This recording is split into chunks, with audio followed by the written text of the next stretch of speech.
తిలక్ గారు senior journalist, ప్రముఖ విశ్లేషకులు, మల్లాది విష్ణు గారు వైఎస్ఆర్ కాంగ్రెస్ పార్టీ శాసనసభ్యులు, ప్రణాళికాభివృద్ధి సంఘం వైస్ చైర్మన్, శ్రీ పెద్దిరెడ్డి రవికిరణ్ గారు భారతీయ జనతా పార్టీ అధికార ప్రతినిధి. ముందుగా మల్లాది విష్ణు గారు చెప్పండి, మీకున్న ధీమా ఏమిటి?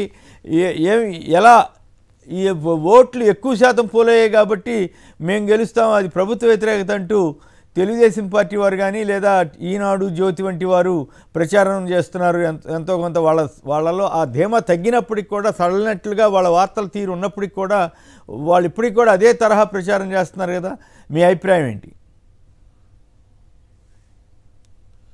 సార్, ఇప్పుడు జగన్మోహన్ రెడ్డి గారి యొక్క ప్రచారం, సిద్ధం సభలు కానీ లేకపోతే రోడ్ షోలు కానీ ఈ రాష్ట్రంలో ప్రజలందరూ కూడా ఆయన బాటలో పయనించినటువంటిది, లేకపోతే ఆయన మీటింగులకి ఆయన దీనికి వచ్చినటువంటి తీరు కానీ, లేకపోతే పోయినసారి ఎన్నికల శాతం కానీ, ఈసారి పోలింగ్ ఎన్నికల పర్సంటేజ్ కానీ, ఇవన్నీ కూడా గమనిస్తే కొంత మాకు ఖచ్చితమైనటువంటి పార్టీకి ఒక అంచనా ఉందన్నమాట.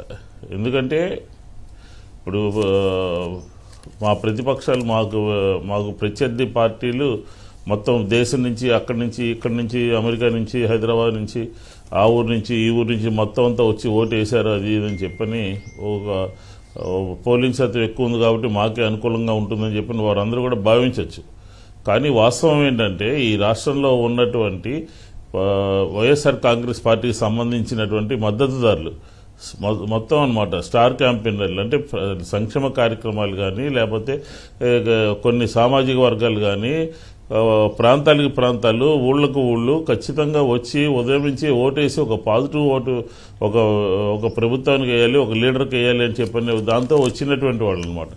మాకు వ్యతిరేకంగా వచ్చినటువంటి అయితే పోయినసారి కన్నా ఎన్నికల శాతం కన్నా ఎక్కువ అదనంగా వస్తే అప్పుడు వాళ్ళకి సంబంధించినటువంటిది మాట ఏదైనా అనుకుందాం. కాబట్టి మేమైతే ధీమాగా ఉన్నాం. ఎందుకంటే మా జగన్మోహన్ రెడ్డి ఈ ఎన్నికలంతా కూడా నడిచిందంతా కూడా ఒక నమ్మకం, ఒక దీని మీద నడిచినటువంటి ఎన్నికలు అనమాట. ఎందుకంటే ప్రతిపక్షాలు రకరకాలైనటువంటి మాటలు చెప్పాయి, సూపర్ 6 అన్నాయి, సూపర్ 7 అన్నాయి, వాళ్ళందరూ కూడా చెప్పారు.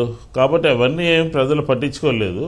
మాకున్నటువంటి ఓట్ బ్యాంక్ కానీ, మా పట్ల ఉన్నటువంటి నమ్మకం కానీ, మా జగన్మోహన్ రెడ్డి గారి పట్ల ఉన్నటువంటి విశ్వాసం కానీ, ఇవన్నీ కూడా ఓటు రూపంలో నిన్న వచ్చారనమాట. ఎందుకంటే 90 సంవత్సరాలు పైబడినటువంటి వాళ్ళు ఓటు వేయలేమని చెప్పని అనుకున్నప్పటికీ కూడా ఇతరుల సహాయంతో వచ్చినటువంటి వాళ్ళు, ఆయా వర్గాల్లో వారందరూ కూడా మేము ఏదైతే మమ్మల్ని ఎవరైతే ఓన్ చేసుకున్నారో, మేము ఎవరైతే ఓన్ చేసుకున్నామో వాళ్ళందరూ కూడా ఎక్కడా కూడా ఒక్క ఓటు కూడా మిస్ కాకుండా ఖచ్చితంగా వచ్చి ఓటు వేశారు. కాబట్టి మా ధీమా అదే. ఎందుకంటే 3 కోట్ల మంది వరకు కూడా సంక్షేమ కార్యక్రమాలని నేరుగా డీబీటీ ద్వారా లబ్ధి చేకూరింది. కాబట్టి వారందరూ కూడా ప్రభుత్వం పట్ల, లీడర్ పట్ల ఒక నమ్మకంతో ఉండి భవిష్యత్తుని దృష్టిలో పెట్టుకుని ఈ ప్రభుత్వం ఉంటే మనకి ఈ రకంగా మేలు జరుగుతుందని చెప్పినటువంటి మాట, నిన్న బయటకు వచ్చినటువంటి మాట యథార్థము.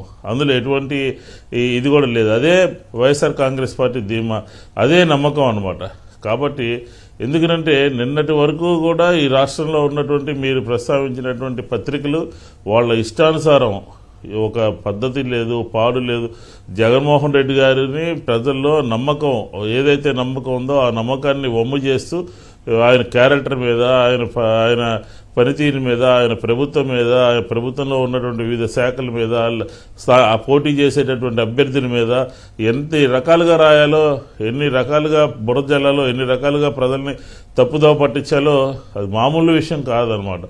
ఏంటంటే వాళ్ళ మాటలు వింటే పోలింగ్ శాతం 20% కూడా వచ్చేది ఉండేది కదా ఆంధ్రప్రదేశ్లో. కానీ పరిగణలోకి తీసుకోలేదు, పట్టించుకోలేదు. వాళ్ళు చెప్పింది యథార్థం కాదు, వాస్తవం కాదు అని చెప్పి నమ్మారు. అందుకనే ప్రజలందరూ కూడా ఈరోజు ఇంత ఓటింగ్ శాతం ఇంత వచ్చిందనమాట. ఒక్కొక్క వ్యక్తి ఒక్కొక్క ఓటు వేయాలంటే 3 గంటల సమయం పట్టింది. అది కూడా కాకుండా కొన్ని ప్రాంతాల్లో రాత్రి 10, 11, 12 దాకా కూడా ఓట్లు లోపల ఉండి వేసినటువంటి పరిస్థితి చూసాం. ఎందుకు? ఇది ఒక అభిమానంతో వేసినటువంటి ఓటు. మా ప్రభుత్వం తిరిగి రావాలని కోరుకున్న వాళ్ళ మనోభావాలకి తగ్గట్టుగా జరిగినటువంటి ఓట్ల శాతం నిన్న మనం గమనించామన్నమాట. అదే మాకున్నటువంటి ధీమా. ఎన్ని సీట్లు వస్తాయని మీ పార్టీ అంతర్గత అంచనాల్లో ఎన్ని సీట్లు వచ్చే అవకాశం ఉందని తేల్చింది? అంటే సార్ ఇప్పుడు ఆ సీట్లు అనేది ఇప్పుడు మనం ఏది చెప్పినా కూడా కొంత ఇదవుతుంది. ఖచ్చితంగా ఈ రాష్ట్రంలో వైఎస్ఆర్ కాంగ్రెస్ పార్టీ ప్రభుత్వము జగన్మోహన్ రెడ్డి గారి లీడర్షిప్లో రెండోసారి ప్రభుత్వాన్ని ఏర్పాటు చేయడం అనేది 100% ఖాయము. అందులో అంటే ఒక ట్రెండ్ గురించి మనం మాట్లాడుతున్నాం అంతే తప్ప ఇండివిజువల్ కాన్స్టిట్యున్సీస్ గురించి మనం వ్యక్తిగతంగా ఇక్కడ వస్తాము అక్కడ వస్తామని చెప్పట్లేదు. బట్ కానీ ఏంటంటే ఓవరాల్గా ఆంధ్రప్రదేశ్లో ఓవరాల్గా జరిగినటువంటి ఎన్నికల శాతాన్ని బట్టి కానీ లేకపోతే ఒక అంచనా అనమాట, పార్టీ యొక్క అంచనా ఏంటంటే ఖచ్చితంగా మొన్న పోయినసారి గెలిచినటువంటి ఓట్లకి సీట్లకి కొద్దిగా అటు ఇటుగా ఖచ్చితంగా వైఎస్ఆర్ కాంగ్రెస్ పార్టీ ఎన్నికలు రేపు జరిగేటటువంటి ఫలితాల తర్వాత ఆంధ్రప్రదేశ్లో తిరిగి మళ్ళీ వైఎస్ఆర్ కాంగ్రెస్ పార్టీ నెంబర్ 2 ప్రభుత్వాన్ని ఏర్పాటు చేయడంలో ఎటువంటి అరమరికలు లేవు, ఎటువంటి ఇది కూడా లేదనమాట. ఎందుకంటే మూడ్ ఆఫ్ ఆంధ్రప్రదేశ్ అలా ఉందన్నమాట. ఎందుకంటే కుట్రలు కుతంత్రాలు బురజల్లటాలు ఒక వ్యక్తి మీద ముప్పేట దాడి చేయటము ఇవన్నీ కూడా ప్రజలు గమనించారు. ఎందుకని ఇలా చేస్తా ఉన్నారు, ఇంత మంచి కార్యక్రమాలు చేస్తుంటే ఎందుకు అంటే పైనుంచి కింద దాకా ప్రజలందరూ కూడా వివరంగా విపులంగా ఈ ఎన్నికలు ఏంటి, ఓటు ఏంటి, ఎందుకు వేయాలి, ఎవరికి వేయాలి ఏంటనే దాని మీద ఒక అవగాహన వచ్చి జరిగినటువంటి ఎన్నిక అనమాట, పోలింగ్ అనమాట నిన్న జరిగినటువంటిది. కాబట్టి ఖచ్చితంగా వైఎస్ఆర్ కాంగ్రెస్ పార్టీ 100% 100% ధీమాతో ఉంది. ఖచ్చితంగా ఆ లీడర్ మళ్ళీ తిరిగి రెండోసారి ముఖ్యమంత్రి కాబోతున్నాడని చెప్పడంలో ఏమాత్రం కూడా సంశయం లేదు. ఏ ముఖం పెట్టుకుని జనాలు వాళ్ళందరికీ అంత ఇదిగా ఓటు వేశారని చెప్పని భావిస్తారు. చంద్రబాబు నాయుడు చెప్పినటువంటి మాట మీద నిలబడతాడన్నాడా? చంద్రబాబు నాయుడు అంటే నమ్మకం ఉందా? చంద్రబాబు నాయుడు ఇచ్చినటువంటి హామీల మీద నమ్మకం ఉందా? 14లో ఏం జరిగింది? అలాగే భారతీయ జనతా పార్టీ కేంద్రం నుంచి ఏం తీసుకొచ్చింది? భారతీయ జనతా పార్టీ కేంద్రం నుంచి ఏమి ఇస్తామో అని చెప్పని ప్రజలకు చెప్పింది. ఇక జనసేన అంటే జనసేన సంగతి తెలిసిందే. కాబట్టి ఒక క్రెడిబిలిటీ లేనటువంటి, ఒక పద్ధతి లేనటువంటి, నమ్మకం లేనటువంటి లీడర్లు కానీ లేకపోతే పార్టీలు కానీ జగన్మోహన్ రెడ్డి గారికి ఎదుర్కొంటూ ఉన్నాయి. కాబట్టి ఆంధ్ర రాష్ట్ర ప్రజలందరూ కూడా పూర్తిగా తెలుసుకుని ఈ పార్టీల యొక్క ప్రభుత్వం యొక్క లీడర్ యొక్క స్వభావాన్ని తెలుసుకుని వేసినటువంటి ఓటు కాబట్టి అదంతా కూడా పాజిటివ్ ఓటు అని చెప్పి ఈ సందర్భంగా నేను చెప్తా ఉన్నాను. రైట్. పొన్నయ్య గారు చిత్తూరు నుంచి. పొన్నయ్య గారు నమస్కారం, మాట్లాడండి. ఏంటి ఎట్లా ఉంది మీ చిత్తూరు జిల్లాలో, రాష్ట్రం అంతా ఎవరు గెలుస్తారన్నది మీ అభిప్రాయం? గ్యారంటీగా అండి. నేను చిత్తూరులో సర్వనై స్కూల్ రూట్ నెంబర్ 50లో ఏజెంట్ గా పనిచేశాను వైఎస్ఆర్సీపీ తరఫున. ఆడ వచ్చి చక్కగా జరిగింది. ఒకటి ఏమంటే ప్రిసైడింగ్ ఆఫీసర్ వచ్చి కోఆపరేట్ చేయలే. ఎందుకంటే మా ఇంగ్లీష్ లో కానీ తెలుగులో కానీ నేను గట్టిగా నేను అడిగాను. తర్వాత కోఆపరేట్ చేశా. అంటే ఒక ముస్లింలకి వచ్చి వాళ్ళు కూడా అటెండెంట్ లోపల పోతే ఓకే. అట్లాంటి వ్యక్తిగత ఫిర్యాదులు ఇప్పుడు అవసరం లేండి. ఇంకా ఎలక్షన్ అయిపోయిన తర్వాత ఇప్పుడు ఏదో వ్యక్తిగతంగా ఫిర్యాదు చేయటం అవన్నీ అవసరం లేదు. ఓవరాల్గా మీకేమనిపించిందో చెప్పండి. చాలా ముఖ్యము వాళ్ళు వచ్చి ఓటర్ కి మంచి సదుపాయము కోఆపరేట్ చేయాలి. ప్రెసిడెంట్ ఆఫీసర్ వాళ్ళని గట్టిగా ఇదనేది లేదనేది జిరాక్స్ కాపీ వేసుకొస్తే అదంతా అంటే టీచర్లు కూడా చెప్తున్నానండి. అది వాళ్ళు హుషారుగా ఉండాలి. ఒకటి. రెండోది వచ్చి మా బూత్ 77% పోల్ అయింది. కలెక్టర్ 6:30కే వచ్చేసారు. 4 వరకు కంటిన్యూగా వేశారు. తర్వాత వచ్చి 4 నుంచి ఒక్కొక్కరుగా వచ్చారు. రైట్. విషయం చెప్తారా? ఇదే ఈ పేపర్లో వచ్చినాయి నాకు చెప్తే ఎట్లా? మీకేమనిపించిందో చెప్పండి సింపుల్గా. కదే చెప్తాను. రెండోది వచ్చి అందరూ వైఎస్ఆర్ ఒక మాట అండి. పోయినసారి 23 వచ్చింది టీడీపీ, ఈసారి 3 కూడా రాదనేది నా అంచనా. ఓకే, 3 కూడా రాదనేది అంచనానా? ఓకే. కొంచెం అతిగా ఏమన్నా అనిపిస్తుందా మరి? అంత స్థాయిలో మీరు పార్టీ కార్యకర్త కాబట్టి అంటున్నారా, లేకపోతే నిజంగానే ఆ పరిస్థితి ఉందా? నిజంగానే అండి. కాదు, నేను కేఎస్ఆర్ లైవ్ కానీ ఇంకొకటి కానీ నేను ఒక సాక్షి ఫాలో అవుతానే ఉండా. Okay okay okay sir. Subrahmanyam గారు భద్రాచలం నుంచి. సుబ్రహ్మణ్యం గారు నమస్కారం, మాట్లాడండి. నమస్తే అండి. నమస్తే. ఛానల్లో ఉన్న పెద్దలందరికీ కూడా నమస్కారం అండి. మీ అంచనాలు చెప్పండి. నమస్కారం అండి. నమస్కారం, మాట్లాడండి. పైనలో ఉన్న పెద్దలందరూ కూడా నమస్కారం అండి. అరచేతిని అడ్డు పెట్టి సూర్యకాంతి నాపలేదు. ఈ జగన్ గారి యొక్క విజయాన్ని కూడా వీళ్ళు ఎన్ని కుట్రలు చేసినా కూడా విజయాన్ని ఆపటం అనేది జరగదండి. దాంతో ఎందుకంటే పబ్లిక్ కూడా టెన్షన్ తీసుకున్న వాళ్ళు ఇప్పుడు ఎందుకంటే మనం ఓటర్ల యొక్క నాడి గాని ఓటర్లు వచ్చిన చీవులు గాని చూస్తే లబ్ధి పొందిన వాళ్ళు మ్యాక్సిమం కూడా వచ్చారండి. ఇప్పుడు ఎంత వయసు పెరిగినా కూడా వచ్చి మేము ఓటేయాలి ఒక కసి మీద వచ్చారండి. ఓకే, మాకు తెలిసిన విషయాలు కాదు, మీకు తెలిసిన విషయాలు మీరు ఎవరితోటైనా మాట్లాడి చెప్తున్నారా లేక మేము మాట్లాడినట్టే మీరు మాట్లాడుతున్నారా అన్నది నా ప్రశ్న. మామూలుగా నాకు మా వాళ్ళు ఉన్నారండి, విశాఖపట్నం సైడ్ గాని తెనాలి సైడ్ గాని గుంటూరు సైడ్ ఉన్నారు. వాళ్ళని అడిగితే అనేది ఏంటంటే జగన్ అనేది గెలవటం అనేది తథ్యం, ఎవరు కూడా జగన్ ని ఆపటానికి అనేది జరగదు అని చెప్పేసి చెప్పారండి. దాంతో ఎన్నికల కమిషనర్ కూడా పక్షపాత వైఖరి చూపించారండి. ఎందుకంటే కొన్నిసార్లు సంస్థాత్మక గ్రామాలు ఉన్నప్పుడు వాళ్ళ దగ్గర ఒక కట్టునిట్టంగా పోలీస్ భద్రత కల్పించాలండి. ఎందుకంటే నర్సరావుపేటలో ఒక పోలీస్ అన్నమాట తెలుగుదేశం గుండాలు 100 మంది 200 మంది ఉంటే ఒక పోలీసు ఆపలేని పరిస్థితులు కర్రలకు ఇచ్చేసిన పరిస్థితులు ఉండేది. అదేవిధంగా వ్యాన్ లో పోలీసులు ఉండి పోలీసులు దిగలేదండి. వ్యాన్ లో పోలీసులు లైవ్ లో కనపడతారు, వాళ్ళు ఎవరు కూడా దిగలేదు. అంటే వాళ్ళు ఒక పోలింగ్ ఈయన కూడా ఎందుకంటే వాళ్ళకి తెలుగుదేశం వాళ్ళకి కానీ కూటమికి కొంచెం అనుకూలంగా పనిచేశారని చెప్పేసి అనడానికి అవకాశం అయితే మాత్రం ఉందండి. రైట్, ఓకే, ధన్యవాదాలు. నరసింహాచార్యులు గారు మంగళగిరి నుంచి, నమస్కారం అండి, మాట్లాడండి. నమస్కారం కొమ్మనేని గారు, ఛానల్ సభ్యులకి గుడ్ మార్నింగ్ అండి. సో ఇక్కడ మంగళగిరి టౌన్ వచ్చేసరికి తెలుగుదేశం పార్టీ కేవలం అపార్ట్మెంట్లు నమ్ముకుంది, వైసీపీ బడుగు బలహీన వర్గాలు మహిళా ఓటర్లు నమ్ముకుంది. ఇది క్లియర్ క్రిస్టల్ గా జరిగిన సంఘటన. రెండోది, నేను ఉదయం 10 గంటల నుంచి సాయంత్రం 4:30 గంటల వరకు నేను రాజమండ్రి నియోజకవర్గం ఫాలో అప్ చేశానండి. అంటే అసలు కూటమి ప్రభావం ఎంతవరకు ఉందనేటువంటి అబ్జర్వ్ చేసినప్పుడు బీజేపీ తీసుకున్నటువంటి 6 స్థానాల్లో పూర్తి స్థాయిలో ఓటమి పాలవుతుంది. చివరికి ఆంధ్రప్రదేశ్ ప్రధాన కార్యదర్శి బీజేపీ పురంధరేశ్వరి గారు కూడా భారీ మెజారిటీతో రాజమండ్రిలో ఓడిపోయే అవకాశాలు. భారీ మెజారిటీ అనకూడదు, ఓడిపోయేటప్పుడు భారీ తేడాతో అన్నారు. భారీ అంటే అక్కడ సామాన్యుడైనటువంటి గూడూరు శ్రీనివాస్ మా దృష్టిలో సామాన్య డాక్టర్.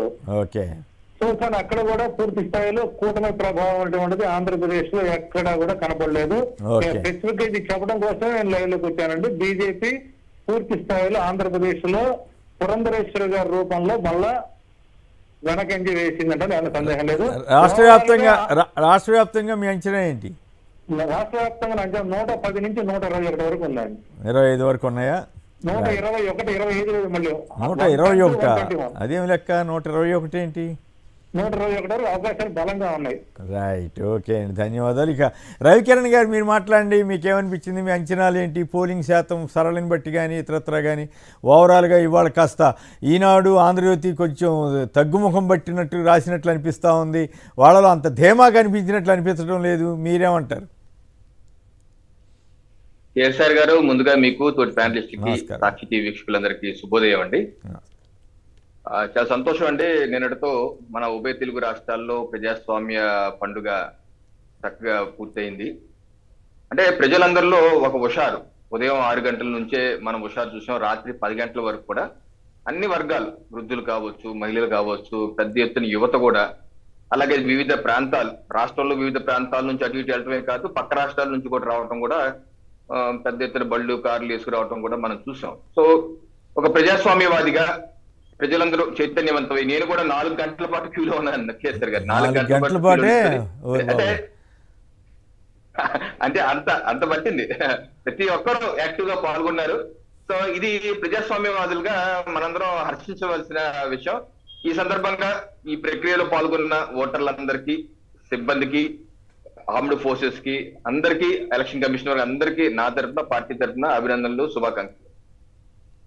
అయితే గత 2 సంవత్సరాలుగా రాష్ట్రంలో జరుగుతున్న వివిధ ఘర్షణలు, ముఖ్యమంత్రి గారి మీద దాడి కావచ్చు, ప్రతిపక్ష నాయకుల మీద దాడులు కావచ్చు, జైలు కావచ్చు, లేదా అంగల్ లాంటి వ్యవహారాలు కావచ్చు, లేదా రకరకాలు చూస్తే ఇంకా ఎక్కువ హింసాత్మక ఘటనలు జరుగుతాయేమో అని చెప్పి అందరూ ఆందోళన చెందారు.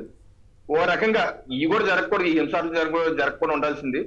సో ఈ మాత్రం అన్న ఆగింది అంటే కొంతవరకు ఎలక్షన్ కమిషన్ వారు గట్టిగా ప్రవర్తించారు, గట్టిగా వారు కంట్రోల్ చేయగలిగారు అని చెప్పి నేనైతే వ్యక్తిగతంగా భావిస్తాను. అంటే ఈ మాత్రం ఘటనలు కూడా జరపని ఉంటే ఇంకా బాగుండేది. బట్ ప్రజలు ప్రజలు గారు ఇంకా ఎక్కువ ఎక్స్పెక్ట్ చేసి ఇంకా జరుగుతాయేమో అని చెప్పి ఆందోళన వ్యక్తం నేనైతే ఆందోళన చెందాను. ఆ ప్రకారంగా జరగకపోవడం సంతోషదాయకం. అయితే ఓటింగ్ పర్సంటేజెస్ కేసీఆర్ గారు ఇప్పటికి ఇంకా రాష్ట్ర ఎన్నికల సంఘం ఎంత ఓటింగ్ పర్సంటేజ్ పోల్ అయింది అని ఇంకా చెప్పలేదు. కొన్ని పేపర్లు అయితే ఉజ్జాయింపుగా రాసాయి కానీ స్పష్టంగా అయితే రాలేదు. అంటే సుమారుగా 79-80 దాకా వెళ్ళొచ్చు అని అంటున్నారు. అదే ఒకవేళ ఒక జనరల్ గా ఎవరడినా ఏమడుగుతున్నారంటే, నాకు కూడా ఫోన్స్ గా ఏమడుగుతున్నారంటే, ఏమండి ఓటింగ్ పర్సంటేజ్ గనక పెరిగితే ప్రతిపక్ష పార్టీకి అడ్వాంటేజ్ కదా, ఓటింగ్ పర్సంటేజ్ పెరిగితే కనుక ప్రతిపక్షాల పదవిలో అధికారంలోకి వస్తారని, ఓటింగ్ పర్సంటేజ్ కనుక తగ్గితే గతం కన్నా తగ్గితే అధికార పార్టీ మళ్ళీ కొనసాగుతుంది కదా అన్నది జనరల్ గా ఒక భారీ ఎత్తున డిస్కషన్ జరుగుతుంది. దాని మీద నా యొక్క విశ్లేషణ ఎందుకంటే ఏం ఓటు చేశారు, ఎలా చేశారు, ఈవీఎం లో ఉన్నాయి, అది 4వ తారీఖు చూసుకుందాం ఏంటన్నది. నాకు జనరల్ గా ఇటీవల కంప్లీట్ అయిన 4 రాష్ట్రాల ఎన్నికలు, 5 నెలల క్రితం జరిగిన ఎన్నికలు చూస్తే కేసీఆర్ గారు ఇప్పుడు తెలంగాణలో 2018లో 73.5% పోలైందండి. 2023 వచ్చేసరికి 71.9%, అంటే తగ్గింది. తగ్గితే మళ్ళీ 2014 రవికిరణ్ గారు 2014 కంటే 2018లో పెరిగింది తెలంగాణ. అవును, కరెక్ట్. అవును, కేసీఆర్ మళ్ళీ రెండోసారి ఎలక్టెడ్. అట్లాగే వెస్ట్ బెంగాల్లో కూడా రెండోసారి పెరిగింది మమతా బెనర్జీ గారికి. మళ్ళీ పెరిగినా ఆవిడ గెలిచింది, వరుసనే 3వ సారి కూడా గెలిచింది ఆవిడ. అవునవును. అలాగే మధ్యప్రదేశ్ కూడా 2018లో 75.05 అండి, 2023లో 77.15% పెరిగింది. పెరిగినా సరే భారతీయ జనతా పార్టీ అధికారంలో ఉన్నాం, మళ్ళీ మేము అధికారంలోకి వచ్చాం. అలాగే తగ్గిన చోట ఇప్పుడు మీరు ఛత్తీస్గఢ్ ఉంది, 2018లో 76.88%, 2023 వచ్చేసరికి 76.3%. అంటే ఏంటి, తగ్గింది. తగ్గితే ప్రతిపక్ష పార్టీ మేము భారతీయ జనతా పార్టీకి అధికారంలో రావడం జరిగింది. అలాగే రాజస్థాన్ లో కూడా 2018లో 74.60 అయితే 2023లో 75.33, అంటే పెరిగింది. అంటే ఎంత పెరిగింది, 0.70% పెరిగింది. పెరిగితే అక్కడ కాంగ్రెస్ ప్రభుత్వం పడిపోయింది, బీజేపీ ప్రభుత్వం వచ్చింది. సో స్థూలంగా చెప్పేది ఏంటంటే, ఫలానా పర్సంటేజ్ పెరిగితే వాళ్ళు వస్తారు, ఫలానా పర్సంటేజ్ తగ్గితే వీళ్ళు వస్తారు అని జనరలైజ్ చేయటం అయితే కష్టమని నా యొక్క అభిప్రాయం. ఎందుకంటే అక్కడ ఎంతమంది ఓటర్స్ పాల్గొన్నారు, ఏ వర్గాల ప్రజలు పాల్గొన్నారు, మహిళలు ఎంతమంది పాల్గొన్నారు, వృద్ధులు ఎంతమంది పాల్గొన్నారు, ఇలాగా మ్యాక్రో లెవెల్ అనాలిసిస్ చేస్తే కానీ చెప్పలేని పరిస్థితి. ఎందుకంటే గతంలో ఉన్న ట్రెడిషనల్ ఓట్ బ్యాంకు కేసీఆర్ గారు నాకు తెలిసి అయితే అది కదిలిపోయింది. ట్రెడిషనల్ ఓట్ బ్యాంక్ ఎలా ఉండేది, ఇంట్లో ఒక పెద్ద చెప్తారు, ఆ పెద్ద చెప్పినట్టు ఇంట్లో 10-15 మంది ఓట్లు వేసేవాడు. ఇప్పుడు అలా ఉండలేదు, చెప్పినా ఊకొట్టేస్తున్నారు. పోలింగ్ బూత్ కి వెళ్ళాక, ఈవీఎం మెషిన్ వెళ్ళాక వాళ్ళు నొక్కే చోట నొక్కుతున్నారు. ఉదాహరణకి ఇప్పుడు ముస్లింలు ఎక్కువ మంది బీజేపీకి ఓటు వేయరు అనుకుంటాం. జనరల్ గా ఉత్తరప్రదేశ్ లాంటి రాష్ట్రాలు, గుజరాత్ లాంటి రాష్ట్రాలు ఏమవుతుంది, ముస్లిం వర్గాల మహిళలు కూడా చాలా మంది వచ్చి బీజేపీకి ఓటేస్తున్నట్టు మనకు ఉన్నటువంటి బయట వస్తున్న గణాంకాలు వెల్లడవుతున్నాయి. అంటే ఏంటి, ఇంట్లో మాట అవుతుంది, ఈవీఎం మెషిన్ వచ్చేసరికి ఇంకో మాట అవుతుంది. సో అలాగే ఇప్పుడు మహిళలు మనం విజువల్ చూపిస్తున్నారు, బార్లు తిరిగి ఉంటున్నారు. బార్లు కొంతమంది అనాలిసిస్ అంటే జగన్ గారు మహిళలకు బాగా ఇచ్చారు కాబట్టి వాళ్ళు కృతజ్ఞత తీసుకుంటారు ఒకళ్ళు. ఇంకో అనాలిసిస్ అంటే నెక్స్ట్ చంద్రబాబు నాయుడు గారు ఎక్కువ ప్రామిస్ చేశారు కాబట్టి మహిళలు ఇంకా ఎక్కువ చేస్తా ఉన్నారు కాబట్టి వాళ్ళు ఉన్నారని చెప్పు. అలాగే వృద్ధులు అంటే ఇక్కడ ఒక చిన్న డౌట్ వచ్చింది రవికిరణ్ గారు, మీరు చెప్పింది ఎక్కువ హామీలు ఇచ్చాడు కాబట్టి అన్నప్పుడు మీరే నమ్మలేదు కదా ఆయన హామీలు, మీ బీజేపీ నమ్మలేదు, కూటమిలో భాగస్వామి, ఇంకా జనం ఎందుకు నమ్ముతారు? సరే, జనం నమ్మారా లేదా అనేది 4వ తారీఖు చూద్దాం సార్, ఈవీఎం ఇష్యూస్ ఉన్నాయి కాబట్టి. నేను జనరల్ చెప్తున్నాను ఏంటంటే, ఒక అనాలిసిస్, ఎవరి అనాలిసిస్ వాళ్ళకున్నాయి, ఎవరి ధీమా వాళ్ళకుంది. సో ఎక్కువ మంది యువత ఉంటే అక్కడ పవన్ కళ్యాణ్ గారిని చూసి వచ్చారని కొంతమంది, లేదు యువత జగన్ గారిని అట్రాక్ట్ చేయాలని కొంతమంది, అలాగే చేస్తున్నారు. ఎంత శాతం ఇటుంది అన్నది మనం మళ్ళీ 4వ తారీఖు విశ్లేషిస్తే గానీ మనకు అర్థం కాదు. కాదుగా, మీరు కాస్త విశ్లేషణ అది కొంచెం పద్ధతిగా ఆలోచన చేస్తారు, కొందరితో మాట్లాడుంటారు కదా, మీకేమనిపించింది ఓవరాల్గా? నా ఉద్దేశం అయితే, నా వ్యక్తిగత అభిప్రాయం అయితే, ప్రజలు బయట చెప్తుంది ఒకటి, లోపల వేస్తుంది ఒకటి. సో రకరకాలుగా ఉంది. వాళ్ళైతే ఇదివరకైతే టక్కన బయట పడిపోయేవాళ్ళు. దేనికి ఓటేస్తున్నారంటే ఏది మన దగ్గర వర్క్ చేస్తున్నటువంటి కార్మిక సోదరులు కూడా జనరల్ గా మనం అడిగాం అనుకో చెప్పేసేవాళ్ళు. ఇప్పుడు అలా చెప్పట్లేదు, గుమ్మనంగా ఉంటున్నారు. సరే, ఈవీఎం మెషిన్కి వెళ్ళేసరికి ఎలా చేశారు అనేది నాకు అర్థమైంది ఏంటంటే మీరు కూడా కాస్త గుమ్మరంగానే ఉంటే బెటర్లే, ఎందుకు వచ్చిందిలే అన్నట్టుగా మీరు కూడా ఉంటున్నారేమో నాకు డౌట్ వచ్చింది. ఒక్కసారి కోన వెంకట్ గారు ప్రముఖ సినీ రచయిత వారు లైన్లో ఉన్నారు. వెంకట్ గారు నమస్కారం అండి, బాగున్నారా? నమస్కారం అక్కడ వాళ్ళందరూ కూడా నమస్కారం. చెప్పండి, మీ అబ్జర్వేషన్ చెప్పండి. నేను గత నెల రోజులుగా నేను ఇక్కడ బాపట్లలో ఉంటున్నాను. ఇక్కడ మీకు తెలుసు మా బాబాయ్ గారు కోనపతి గారు కంటెస్ట్ చేస్తున్నారు. సో నేను గత నెల రోజులుగా ఇక్కడ ఉంటూ ఆల్మోస్ట్ డోర్ టు డోర్ గడప గడపకి నేను వెళ్ళడం జరిగింది. ఇక్కడే కాదు, ఈ పక్కన ఉన్న పరుచూరు నియోజకవర్గంలో కూడా నా స్నేహితుడు ఎడం బాలాజీ ఎస్ఆర్జీబీ వరకు ఆయన కూడా. అయితే నేను చూసింది ఏంటంటే చాలా ఆశ్చర్యంగా ఏంటంటే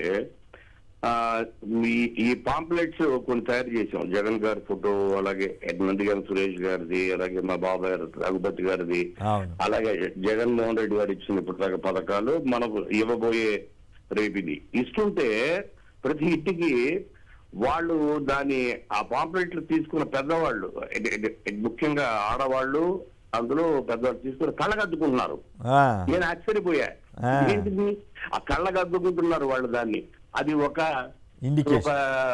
దైవానికి సంబంధించింది అన్నట్టు తీసుకుని వాళ్ళు కళ్ళకద్దుకుని జగన్మోహన్ రెడ్డి గారి ఫోటోని ముద్దు పెట్టుకుని, అంటే ఎప్పుడు వేద్దామా. నేను ఫస్ట్ టైం ఏంటంటే ఇప్పుడు కర్లపాలెం మండలం అని మా బాపట్ల మండలం ఉందంటే దాంట్లో 42,000 ఓట్లు ఉంటాయి.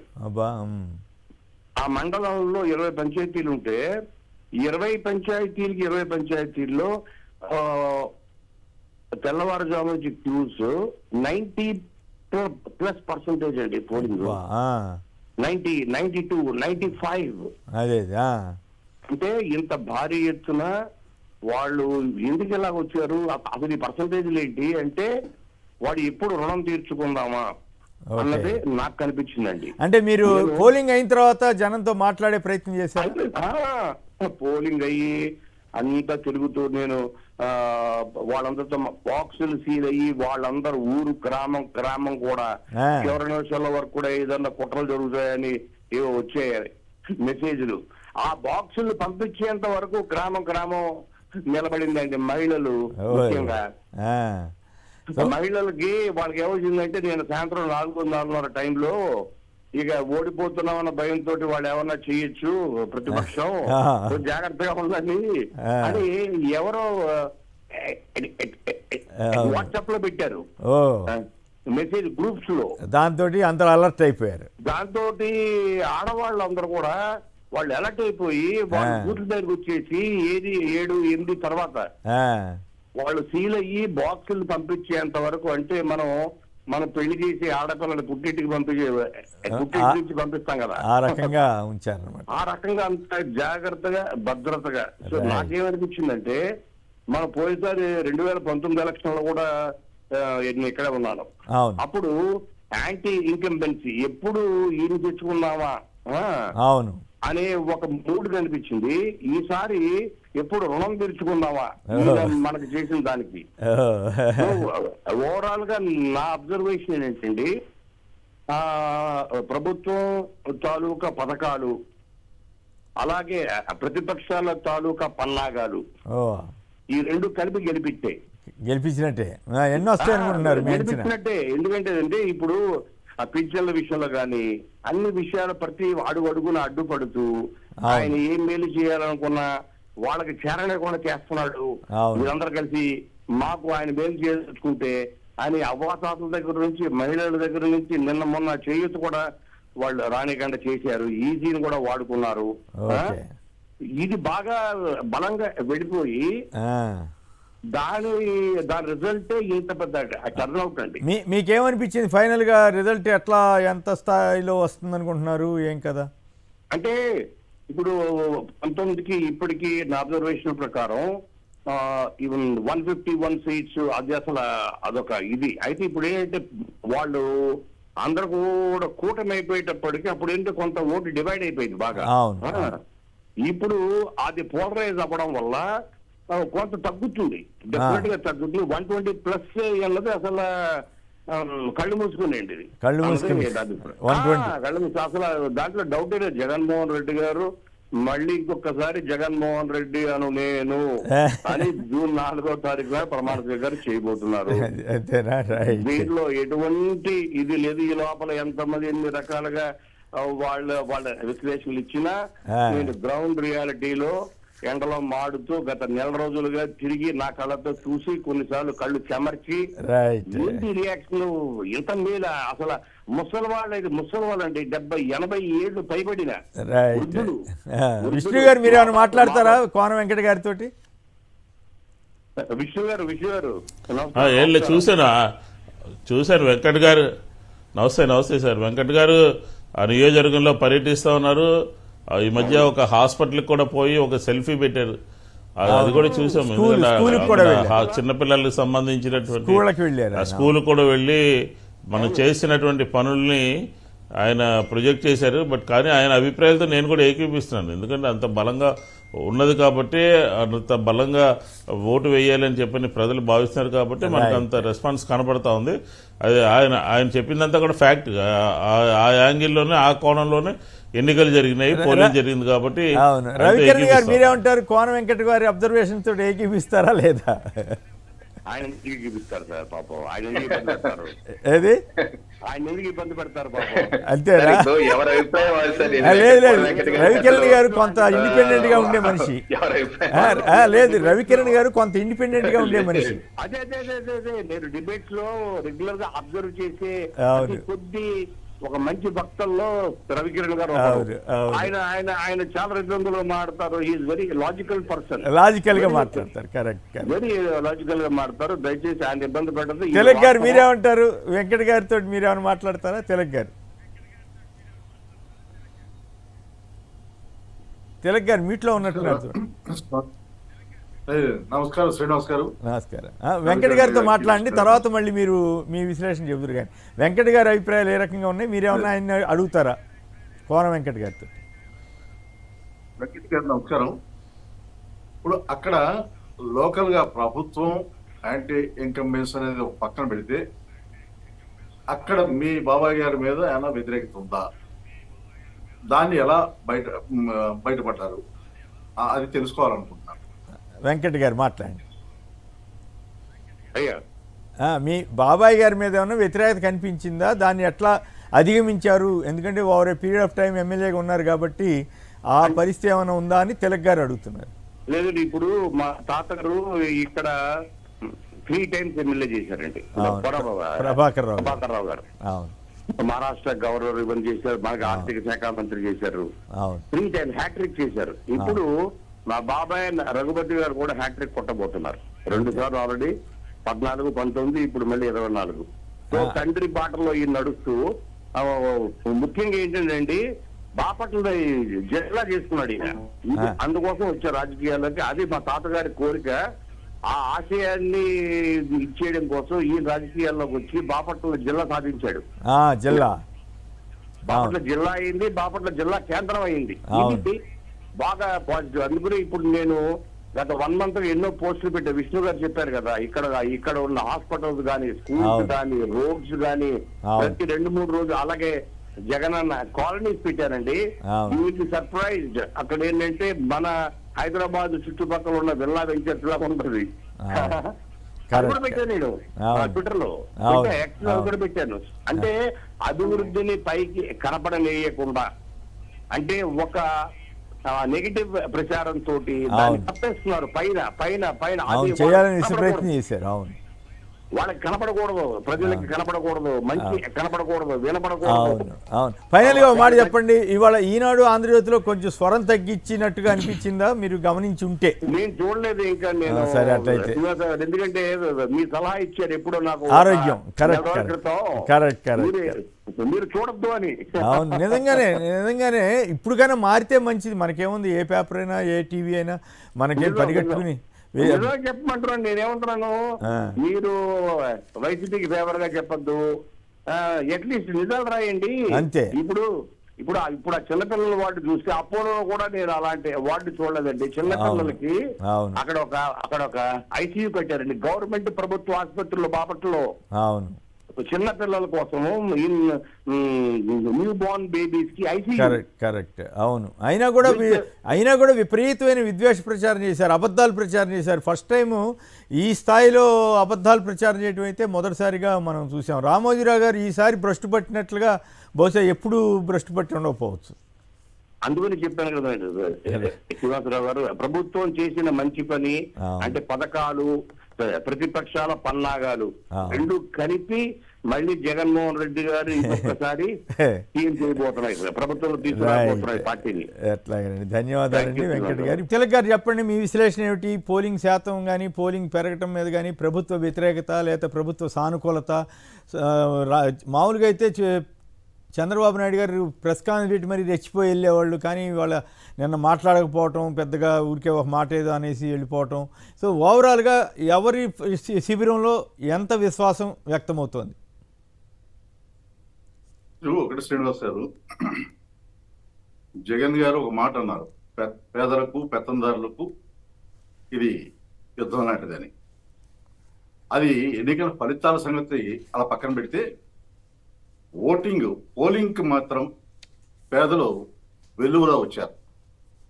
దీనికి ప్రధాన కారణం నేను అనుకోవటం, ఒకటి స్కీములు, సరే అవన్నీ పాజిటివ్ ఓట్ అనేది ఒకటి ఉంటుంది. దానికి తోడు మరింత కసి పెరగడానికి కారణం ఏంటంటే చంద్రబాబు నాయుడు గారు కానీ ఈ కూటమి కానీ అధికారంలోకి వస్తే ఈ స్కీములు రద్దు చేస్తారు, అమలు జరగవు అనే భయం వాళ్ళలో ఉండి, ఆ భయం వాళ్ళని జగన్ గారు ఉంటేనే బెటర్ అనే ఉద్దేశంతో పోలింగ్ కేంద్రానికి తీసుకొచ్చినాయి, వెలుగులా తీసుకొచ్చింది.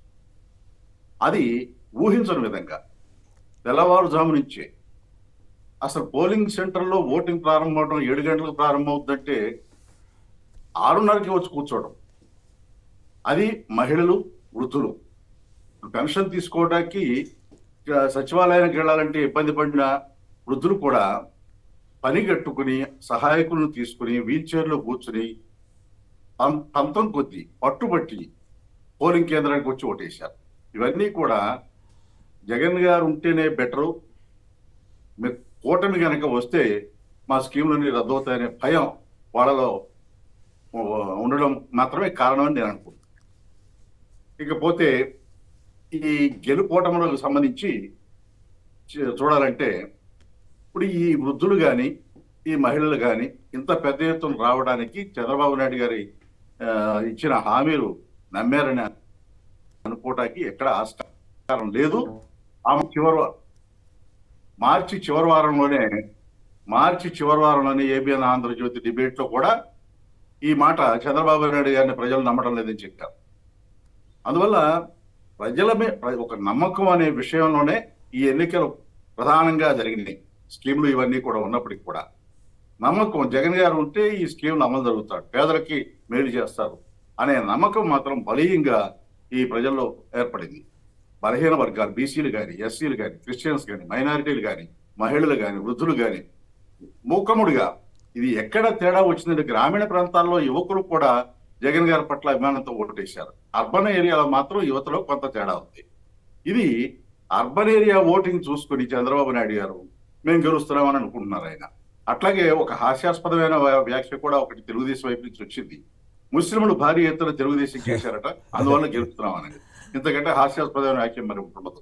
కారణం ఏంటంటే అమిత్ షా గారు హైదరాబాద్ వచ్చి ముస్లిం రిజర్వేషన్ రద్దు చేస్తున్నామని చెప్పిన తర్వాత ముస్లింలు వాళ్ళకి ఎక్కువగా ఓటేస్తారని అనుకోవటం వాళ్ళ అతి నమ్మకానికి జోహార్లు చెప్పడం తప్ప మరి ఏం చేయలేము. తర్వాత ఇక్కడ ఇంకొక మాట చెప్పాలండి, భారతీయ జనతా పార్టీ పొత్తు పెట్టుకున్నప్పుడు కూడా ఆ పొత్తు వలన తెలుగుదేశం పార్టీకి నష్టం జరిగింది. ఎట్లా అంటే ఈ రాష్ట్రంలో ముస్లింల రిజర్వేషన్ రద్దు చేస్తామని చెప్పడం వలన దాదాపు రాష్ట్రంలో 60 లక్షల ముస్లిం ఓట్లు ఉన్నాయి. ఇది ఒక మైనస్ పాయింట్.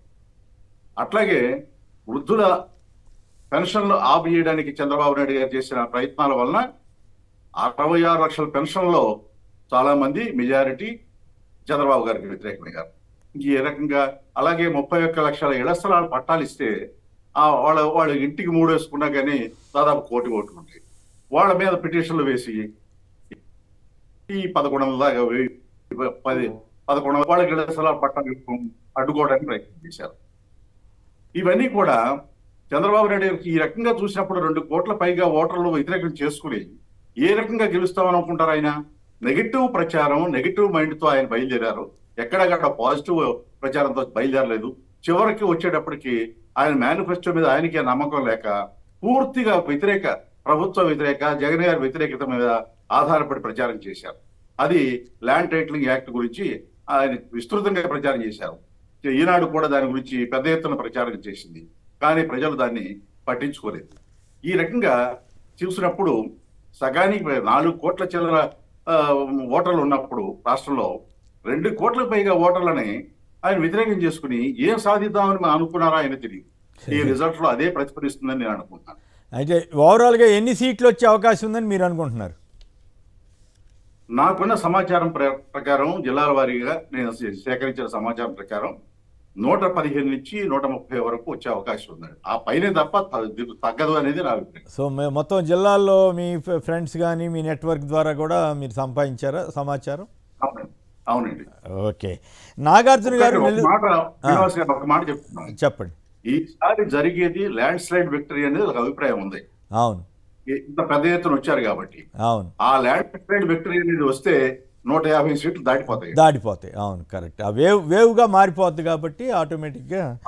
నాగార్జున గారు నెల్లూరు నుంచి. నాగార్జున గారు నమస్కారం, మాట్లాడండి. నమస్కారం సార్. నమస్కారం. మీ నెల్లూరు జిల్లాలో పరిస్థితి ఎట్లా ఉంది? మీ అంచనా ఏంటి రాష్ట్ర వ్యాప్తంగా? సార్ నెల్లూరు జిల్లాలో అంటే మేము ఉండేది మాది సూళ్ళూరుపేట నియోజకవర్గం సార్. సూళ్ళూరుపేట, నెల్లూరు జిల్లా నాయుడుపేట దీంట్లో ఉంటాము. ఇక్కడ మా ఎమ్మెల్యే గారు కిలిబెట్టి సంజయ్ గారు ప్రజెంట్ ఎమ్మెల్యే టైం. తర్వాత ఇక్కడ వచ్చేసి అంటే మేము అబ్జర్వ్ చేసింది ఏమంటే పోలింగ్ బూత్లలో ముఖ్యంగా ఉమెన్స్ ఎక్కువ వేశారు సార్ ఓట్లు. లేడీస్ ఎక్కువ వేసినారు. తర్వాత ఎప్పుడు మేము గత రోజుల్లో మేము ఏజ్డ్ పర్సన్స్ అంతా ఏం వాళ్ళకు అవి మనందరం చూసాం. ఇప్పుడు మీరు చెప్పాల్సింది ఏంటంటే మీరు ఎవరితోటైనా మాట్లాడారా? మహిళలు వేసారన్నారు. వేసినప్పుడు వాళ్ళతో మీరేమైనా మాట్లాడి అభిప్రాయానికి వచ్చారా అన్నది నా ప్రశ్న. సార్ వాళ్ళందరూ భయపడుతున్నారు సార్. ఎందుకు భయపడాల్సిన అవసరం? ఎవరు చెప్పారు సార్, మీరు అనుకుంటున్నారు అది గుండెనంగా ఉంటారు. కానీ నేను అబ్జర్వ్ చేసిన దాంట్లో 10 మంది లేడీస్ లో 6-7 మంది సాధారణ గృహిణుల్లో ఉంటారు. అంటే లో పావర్టీ వల్ల ఎక్కువ శాతం ఉంటారు. అంటే అప్పర్ క్లాస్ వాళ్ళు చాలా తక్కువగా వచ్చినారు పోలింగ్ బూత్. అది దాన్ని బట్టి మీరు చేసుకోండి. ఇంకొక పాయింట్ సార్ ప్లీజ్. ఒకటి హలో చెప్పండి. పోయినసారి చంద్రబాబు గారు లాస్ట్ లో 19లో ఇటమే జరిగింది ఎలక్షన్. జరిగినప్పుడు ఆయన ఏం చేసినాడు, కరెక్ట్ ఎలక్షన్ 4 రోజుల ముందు 1 రోజుల ముందు పసుపు కుంకాలని 20,000 ఇచ్చినాడు. ఇచ్చేసి లేడీస్ అంతా వచ్చేసినారు, వచ్చినారని చెప్పి ప్రాపగండా చేస్తున్నారు. జగన్ 58 నెలలు ఇచ్చినాడు కానీ పథకాలన్నీ. కానీ 2 నెలలు ఎవరు ఆపి చేసినారు? చంద్రబాబు చేసినాడు. ఇప్పుడు డబ్బులు అయినందుకు ఊడిపోతాడని చంద్రబాబు చెప్తాడని హత్య చేస్తారు ఈ 2 నెలలు అయినందుకు. దీన్ని బట్టి మీరు విశ్లేషణ చేసుకోండి. ఎమ్మెల్యే గారు కూడా అడ్వాన్స్ కంగ్రాచులేషన్స్. రైట్. విజయబాబు గారు ప్రముఖ న్యాయవాది, ప్రముఖ విశ్లేషకులు, సలహాదారు, మన తెలుగు భాషా సంఘం నేత కూడా, చైర్మన్ గారు. విజయబాబు గారు నమస్కారం, మాట్లాడండి. నమస్తే అండి. ఏం లేదు, మీరు పదే ఈనాడు గమనించారా? ఈనాడు ఇవ్వాలని నన్ను ఆకర్షించిన ఇదొకటి అందులో కనిపించింది ఏంటంటే, ప్లీజ్, దాదాపుగా వయోధికుల వీల్ చైర్స్ లోనూ ఉన్నటువంటి వయోధికుల ఫోటోలు ఒక 13 ఫోటోల వరకు వేసాడండి ఆయన. 13 ఫోటోలు అంటే మనకి జనరల్ గా మనకు ఒక ఏదో సేయింగ్ ఉంది కదా, ఏ పిక్చర్ స్పీక్స్ 1000 words. సో 13 ఫోటోలు ఉన్నాయంటే వాళ్ళంతా ఎవరికి ఓటేసి ఉంటారని మనం చెప్పక్కర్లా. ఎందుకంటే ఒకటి ఆయన అనుకుంటుంది ఏంటంటే, పాపం మమ్మల్ని బాగా ఎండలో మమ్మల్ని కష్టపెట్టాడు చంద్రబాబు, కాబట్టి మేము ఆయనకి ఓటేస్తామని ఈనాడు భావించిందా? వాళ్ళైతే మాత్రం ఖచ్చితంగా కసిగా వచ్చి ఓటేసినటువంటి పరిస్థితి. అదే విధంగా ఇంకొక గమ్మత్తైన విషయం ఏంటంటే, ప్రచారంలో మొదలైనప్పుడల్లా హైదరాబాద్ నుంచి ఒకసారి జేపీ వచ్చి స్కడ్ వేసి వెళ్ళాడు, ఒకసారి పివి రమేష్ వచ్చి స్కడ్ వేసి వెళ్ళాడు, ఒకసారి ఏమో పలుసార్లు నిమ్మగడ్డ రమేష్ వచ్చి స్కడ్ వేసి వెళ్ళాడు. ప్రశాంత్ కిషోర్ కూడా వచ్చి వెళ్ళాడు. ఫినిషింగ్ టచ్ ఏంటంటే ఆంధ్రప్రదేశ్ లో జరుగుతున్న ఎన్నికలకి ఇక్కడ ఉండలేనటువంటి వాళ్ళు కాస్ట్లీ ఓటర్స్ కూడా హైదరాబాద్ నుంచి వాహనాల్లో, ఖరీదైన వాహనాల్లో వచ్చి ఓట్లేసి వెళ్ళారు. వీటన్నిటికీ కూడా బద్దలా తీర్చుకోవడానికి ఈ వయోధికులంతా కూడా నిన్న ఓటుకు పోటెత్తి వేసినటువంటిది ఖచ్చితంగా వాళ్ళు కసి తీర్చుకున్నారని చెప్పి అనుకుంటున్నానండి నేను. అది ఓటు కాదు, బాబూజీ ఏ బదలా హై అని చెప్పని వాళ్ళంతా వేసినటువంటిది. ఆ ఫోటోలు తెలియకుండానే పాపం అక్కడ అడ్డంగా దొరికిపోయాడు రామోజీ. ఓవరాల్ గా మీకు ఏమనిపించింది? ఇంకొక సెంటిమెంట్ చెప్తానండి. నేనుగా ఇలాంటి నేను బిలీవర్ గానీ సెంటిమెంట్ పెద్దగా నమ్మను కానీ నిన్న పెద్దలు ఇంకొక వ్యాఖ్యానం చేశారు. ఏంటంటే నిన్న సోమవారం అది సాక్షాత్తు ఆరుద్ర నక్షత్రం, శివుడికి సంబంధించిన నక్షత్రం. జగన్మోహన్ రెడ్డి గారిది కూడా ఆరుద్ర నక్షత్రం. కానీ శుభప్రదంగా సోమవారం రోజు ఆరుద్ర నక్షత్రంలో పుట్టిన జగన్మోహన్ రెడ్డి గారిని ఈ పెద్దలంతా కూడా ఆశీర్వదించారనేటువంటిది కూడా ఒక అద్భుతమైనటువంటి ఇది మనకి. వర్షాలు పట్టడం, అక్కడక్కడ పడటం. తర్వాత ఏంటంటే వరుణుడు కూడా కరుణించాడు. చూడండి, అంటే ఓట్లు వేయాల్సినటువంటి వాళ్ళు, అధికంగా ఓట్లు వేయాల్సినటువంటి వాళ్ళు వయోధికులు. ఆ వయోధికులకు గొడుగు పట్టినట్టుగా వరుణ దేవుడు కూడా అంత చండ ప్రచండంగా కాసినటువంటి ఎండలను తగ్గించి చేతి ఇవన్నీ కూడా ఏంటంటే చాలా శుభ సూచకాలుగా చెప్పాల్సినటువంటి ఇది అనిపించింది నాకు. అందుకని ఆ మాట కోసం చేశానండి. ఓకే అండి, థ్యాంక్ యూ విజయబాబు గారు.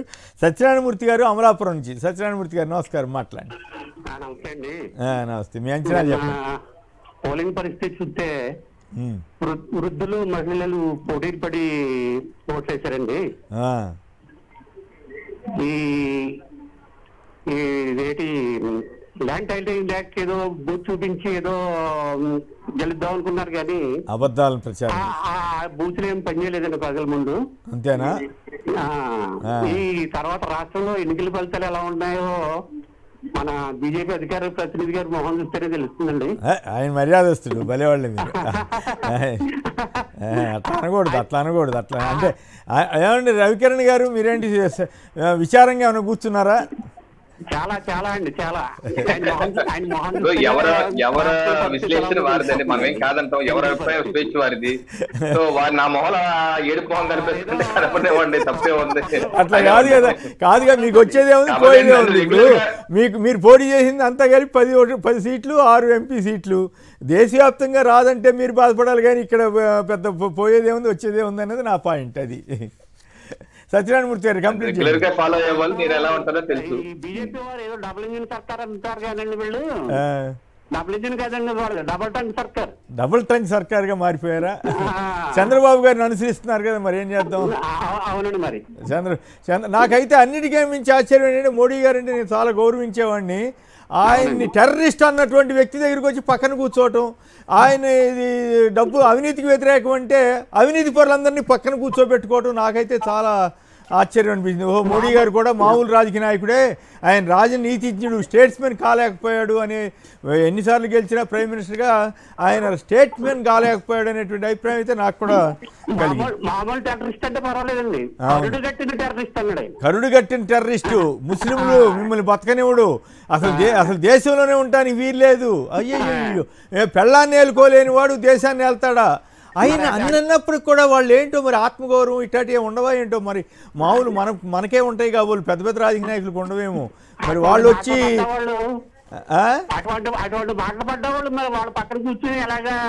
పైగా మాట పడాల్సిన అవసరం కూడా లేదు కదా, మాట పడాల్సిన అవసరం లేదు.